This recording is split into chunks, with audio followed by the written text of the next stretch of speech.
Ward number 9 में चुनाव प्रचार जोरों पर है। हालांकि चुनावों की तिथि की घोषणा अभी तक सरकार द्वारा नहीं की गई है, लेकिन सभी प्रत्याशी अपनी अपनी तैयारियों में जुट चुके हैं। इसी के चलते वार्ड नंबर 9 से उम्मीदवार परविंदर जोरासी समलका के गांव आटा में प्रचार करते दिखाई दिए। परविंदर डोर टू डोर जाकर लोगों से मिले, जहां जनता का प्यार व सम्मान और बड़े बुजुर्गों का आशीर्वाद उन्हें मिला। अब देखना यह होगा कि सरकार द्वारा कब चुनावों की तिथि की घोषणा की जाती है, कौन से चुनाव चिन्ह प्रत्याशियों को दिए जाएंगे। देखिए इस पर एक खास रिपोर्ट खबरें दमदार की, जब हमारे संवाददाता अभिमन्यु ने परविंदर जोरासी से की खास बातचीत, तो उन्होंने क्या कहा।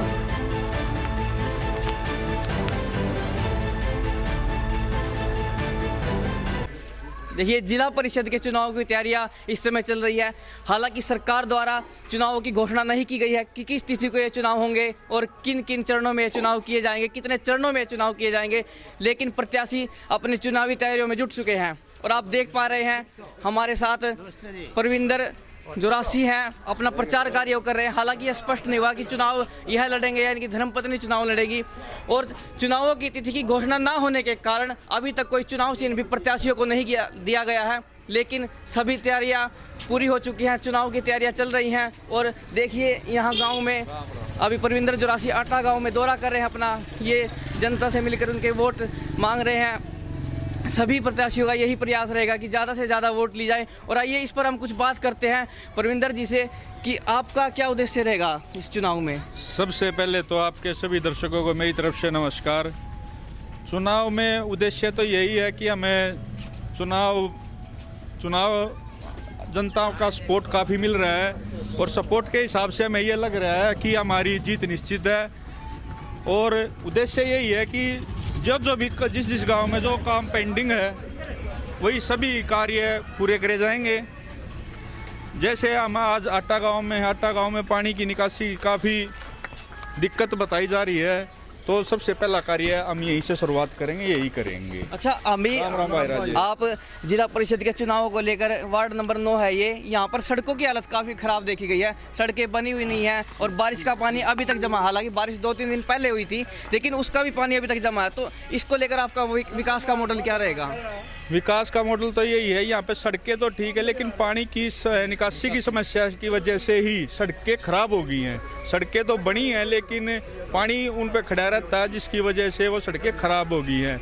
और सबसे पहला कार्य हम यहाँ पानी की निकासी का ही करेंगे। अच्छा एक महत्वपूर्ण प्रश्न है, कई सीटें महिलाओं के लिए आरक्षित की जाती है, तो इस बार चुनाव आप लड़ रहे हैं, आपकी धर्मपत्नी लड़ेंगी। अभी ये तय नहीं है कि लेडीज़ में आएगा कि जेंट्स में आएगा, दोनों तरफ से हमारी पूरी तैयारी है। लेडीज में आएगा तो मेरी धर्मपत्नी सोनिया है, वो चुनाव लड़ेंगी, और जेंट्स में आएगा तो मैं खुद चुनाव लड़ूंगा। क्योंकि विशेषकर देखा भी अधिकतर यही गया है कि चुनाव तो स्त्रियां लड़ती हैं, महिलाएं जीत भी जाती है, लेकिन जो कार्यभार है उनका वो पुरुष ही संभालते हैं। महिलाओं की कहीं ना कहीं फिर भी भागीदारी इसमें कम रहती है। ऐसा नहीं है, वो पढ़ी लिखी है, वो खुद भी इसमें सक्षम है, और अगर जो लेडीज में आएगा तो कार्यभार वही संभालेंगी, ऐसी कोई बात नहीं है। तो देखिए परविंदर जोरासी जी से हमारी कल भी बात हुई थी, आज भी इन्होंने कहा कि विकास का मॉडल इनका रहेगा कि किस प्रकार यहाँ का विकास करना। और एक प्रश्न और इनसे ले लेते हैं। देखिए अभी ये अपने चुनाव प्रचार कर रहे हैं और जनता से वोट मांग रहे हैं, जनता का समर्थन भी नहीं मिल रहा है। काफ़ी भीड़ आप देख पा रहे हैं, इनके पीछे काफ़ी भीड़ है, काफ़ी संख्या में लोग इनके साथ हैं। और एक महत्वपूर्ण प्रश्न इनसे कि क्या आप किसी प्रत्याशी को अपनी टक्कर में देखते हैं कि ये प्रत्याशी मुझे कड़ी टक्कर दे सकता है। भाई लोगों के सपोर्ट को देख कर तो यही लग रहा है कोई हमारे बराबर में है ही नहीं। हमें तो ये लग रहा है कि चुनाव ही नहीं है किसी का बराबर में। तो हमें नहीं लगता कि कोई भी जहाँ भी जिस गांव में भी जाते हैं उसी गांव में हमें 80% सपोर्ट मिल रहा है। अच्छा एक प्रश्न हो रहा है कि हमें नहीं लग रहा है कि हम किसी भी गांव में, 8 गांव है हमारे जिला परिषद के, हमें ये नहीं लग रहा है कि हम किसी भी गांव में हारेंगे। हम एक भी गांव में अगर जो हार जाते हैं तो फिर हमारी जीत नहीं है। तो प्राथमिकता आपकी क्या रहेगी, शिक्षा को लेकर, चिकित्सा को लेकर, या सड़कों को लेकर, या पानी की निकासी को लेकर। भाई प्राथमिकता तो सभी कार्यों की रहेगी। शिक्षा प्रणाली ठीक है, लेकिन जो होनी चाहिए वो नहीं है।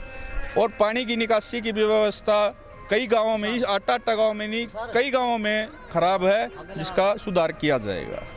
और चिकित्सा के ऊपर भी पूरा ध्यान दिया जाएगा। तो देखिए परविंदर जोरासी जी से हमारी बात हुई है और इन्होंने यही कहा कि क्योंकि ये यहाँ की स्थानीय निवासी इसलिए यहाँ की समस्याओं को बेहतर तरीके से जानते हैं और ये आज यहाँ पर प्रचार करते हुए आपको दिखाई दे रहे हैं, अपना प्रचार कर रहे हैं। हालांकि अभी यह निश्चित नहीं हुआ कि सीट महिलाओं के लिए जाएगी या पुरुषों को ये सीट मिलेगी और कौन सा चुनाव चिन्ह इन्हें दिया जाएगा, क्योंकि आज़ाद उम्मीदवार ये खड़े हुए हैं तो अभी तक यह भी निर्धारित नहीं हुआ है।